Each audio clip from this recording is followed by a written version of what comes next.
Sen ne persen, sen ne melek, sen ne firişte. Hikmet böyük Allah'ta, xeyir vardı her işte. Allah sen rüyada qonaq etsə behişdə. Heç vaxtı deməzsən ki bu dünya nə ləzzətdir. Heç vaxtı deməzsən ki bu dünya nə ləzzətdir. İnsan oyan artıq, niyə qəflətdə yatırsan? Allaha yaxınlaş son əgər həqqə çatırsan. Məsum yaranırsan, sonra çirkabə batırsan. Gül bağına əkirsən, əməlindən tikan insan. Gül bağına əkirsən, əməlindən tikan insan. Vüsal Allahadırsa arzuların fərqi nədir? Mənbəyi birdirsə qardaş, suların fərqi nədir?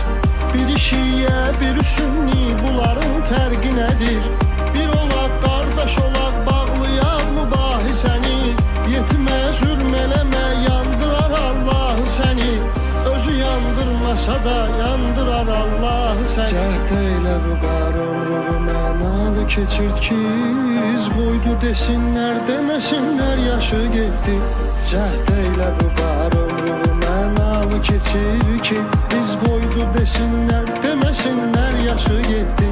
Bədbəxtdir o aşıq ki, könül sildaşı getdi. Ömrün nədir mənası, ömür yoldaşı getdi. Bədbəxtdir o aşıq ki, könül sildaşı getdi. Ömrün nədir mənası, ömür yoldaşı getdi.